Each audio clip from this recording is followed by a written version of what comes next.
Right now, there's someone with half your talent, making twice your money, and it's not because they're smarter, or luckier, or more connected. It's because they understand something you don't. They know that every dream, every goal, every financial breakthrough sits on the other side of one skill: the skill to sell. But here's what most people get wrong about selling. They think it's about manipulation, pushy tactics, or being fake. The truth? Selling is simply the ability to communicate value. And if you can't communicate your value, the world will never pay you what you're worth. Today, I'm going to show you why selling isn't something sleazy people do to make money. It's something valuable people do to change lives. First, we'll expose the invisible barrier that keeps talented people trapped in mediocrity. Then, we'll discover the ancient formula for influence that still governs every successful interaction. And finally, I'll give you the exact framework that turns conversations into opportunities. But it starts with understanding the most expensive mistake you're making every single day.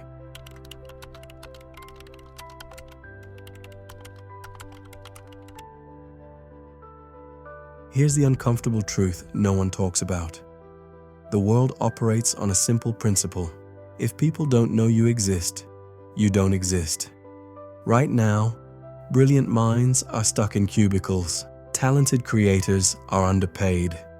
Innovative thinkers are overlooked, not because they lack ability, but because they lack the one skill that makes ability visible: the ability to sell themselves. Every day, you have conversations that could change your life, job interviews that could double your salary, client meetings that could transform your business, networking events that could open impossible doors, and every day, you walk away from these opportunities because you couldn't communicate your value effectively. Think about the last time you were in a meeting. Someone with less experience, fewer qualifications, less expertise dominated the conversation while you sat there, knowing you had better ideas, but unable to express them persuasively. This is what I call value invisibility syndrome, and it's an epidemic. The world is not a meritocracy. The best product doesn't always win. The most qualified person doesn't always get promoted. The hardest worker doesn't always get rewarded. The person who can best articulate their value wins. Here's what makes it worse. Every interaction you have is a sales conversation. Asking for a raise, pitching an idea, going on a date, applying for a job. You're constantly selling yourself, your ideas, your worth. But most people are terrible at it because they've been conditioned to believe that selling is beneath them. That good work speaks for itself. That self-promotion is arrogant. This creates a devastating psychological block. While you're protecting your ego, someone else is getting your promotion, your client, your opportunity. The brutal truth: your talent without communication is just expensive hobby. Your expertise without influence is just personal knowledge. Your value without articulation is just invisible potential. The question isn't whether you should learn to sell. The question is, how much longer can you afford to stay silent? And understanding why silence is so expensive requires us to examine the fundamental psychology of human influence. Now that you understand the problem, let me take you back to the foundation of all human influence. 2,400 years ago, a philosopher named Aristotle, student of Plato, teacher of Alexander the Great, one of history's most influential thinkers, cracked the code on persuasion. What he discovered still governs every successful interaction today, from presidential campaigns to billion-dollar business deals, from marriage proposals to job interviews. Aristotle identified 3 pillars of persuasion: ethos, pathos, and logos, credibility, emotion, and logic. Here's what's fascinating. Most people naturally excel at one of these, but fail miserably at combining all 3. The engineer defaults to pure logic. Here are the technical specifications. But logic alone is cold, forgettable, unconvincing. The artist leads with emotion. This will make you feel amazing. But emotion without credibility is manipulation. Without logic, it's fantasy. The executive relies on credentials. I have 20 years of experience. But credibility without emotion is boring. Without logic, it's just bragging. But master communicators, master influencers, they weave all three together seamlessly. Let me show you the difference. Two entrepreneurs pitching the same solution. Entrepreneur A says, "Our algorithm processes data 30% faster than competitors.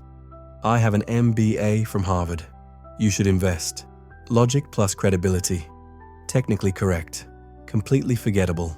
Entrepreneur B says, "Imagine a small business owner, staying up until midnight, manually processing orders, missing her daughter's bedtime story again. Our technology gives her those moments back. Here's exactly how it works, and here's why our team is uniquely qualified to deliver it." Same solution, completely different impact. The second entrepreneur understood something the first missed. People don't buy products. They buy better versions of themselves. They buy solutions to problems that keep them awake at night. But there's an even deeper principle at work here, one that the Stoics understood perfectly. Marcus Aurelius wrote, "The universe is change." He knew that influence isn't about forcing your will on others. It's about helping them see a truth they couldn't see before. When you sell authentically, when you influence ethically, you're not manipulating, you're illuminating. You're helping someone connect dots they couldn't connect alone. This is why the best salespeople aren't the pushiest. They're the best listeners. They understand that influence flows from understanding, not from talking. But most people approach selling backwards. They focus on what they want to say instead of what the other person needs to hear. They talk about features when people care about outcomes. They discuss process when people want transformation. Once you flip this script, once you realize that selling is serving, everything changes. Because now you're not trying to convince someone to buy something they don't want. You're helping them get something they desperately need.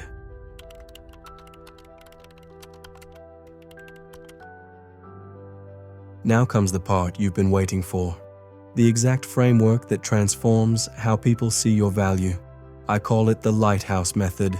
Because like a lighthouse, it doesn't chase ships. It simply shines so brightly that ships are naturally drawn to it. L. Listen first. Before you say a word about your solution, understand their situation. What's working? What's not working? What would success look like to them? Most people skip this step and jump straight to pitching. But the person who asks the best questions controls the conversation.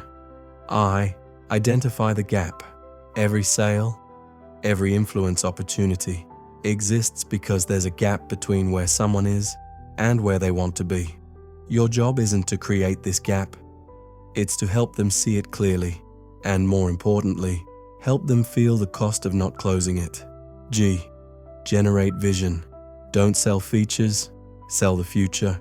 Paint a picture of what their life looks like when this problem is solved. Make it vivid, make it emotional. Make them the hero of their own transformation story. H. Handle objections. Every no is really a not yet, or I don't understand how this helps me, or I'm afraid it won't work. The worst salespeople try to overcome objections. The best salespeople prevent them by addressing concerns before they're even voiced. TA. Tell stories. Facts tell, but stories sell. The human brain is wired for narrative. When you tell a story about how you helped someone similar, you're not bragging. You're providing social proof. H. Highlight value. This isn't about listing features. It's about translating features into benefits, and benefits into outcomes, and outcomes into feelings. Your solution doesn't just save time, it gives them their evenings back with their family. O. Offer next steps. Most people end conversations without clarity on what happens next. Always have a clear call to action. Always make the next step feel natural and logical. U. Uncover feedback. After every sales conversation, every presentation, every pitch, ask what worked and what didn't. The best influencers are constantly calibrating. Stay connected. Influence isn't a one-time event. It's a relationship. The follow-up is often more important than the initial conversation.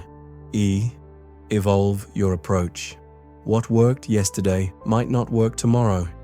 The market changes, people change.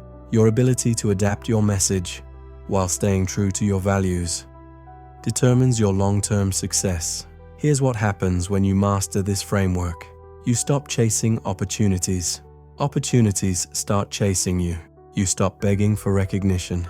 People start seeking your opinion. You stop justifying your worth. Your worth becomes obvious. The lighthouse doesn't chase the ships. It simply shines so brightly that ships naturally navigate toward it. So here's my challenge for you, and I want you to answer this honestly in the comments. What's one thing you would sell? One skill you would promote? One idea you would share if you weren't afraid of judgment? Because that hesitation, that fear, is the only thing standing between you and the life you want. Remember, everything you want sits on the other side of a conversation about value. The question is, are you ready to have that conversation? Your lighthouse is already inside you. Your value already exists. The only question is, will you let it shine, or will you keep it hidden under fear? If this opened your eyes to the power of authentic influence, hit that subscribe button, because mastering the art of selling is just the beginning. There are deeper psychological patterns, hidden beliefs that determine not just how you communicate, but how much you're willing to ask for. And once you understand those patterns, once you rewire those beliefs, that's when your income potential becomes limitless. Until then, remember, your silence is not humility. It's just another way of staying small.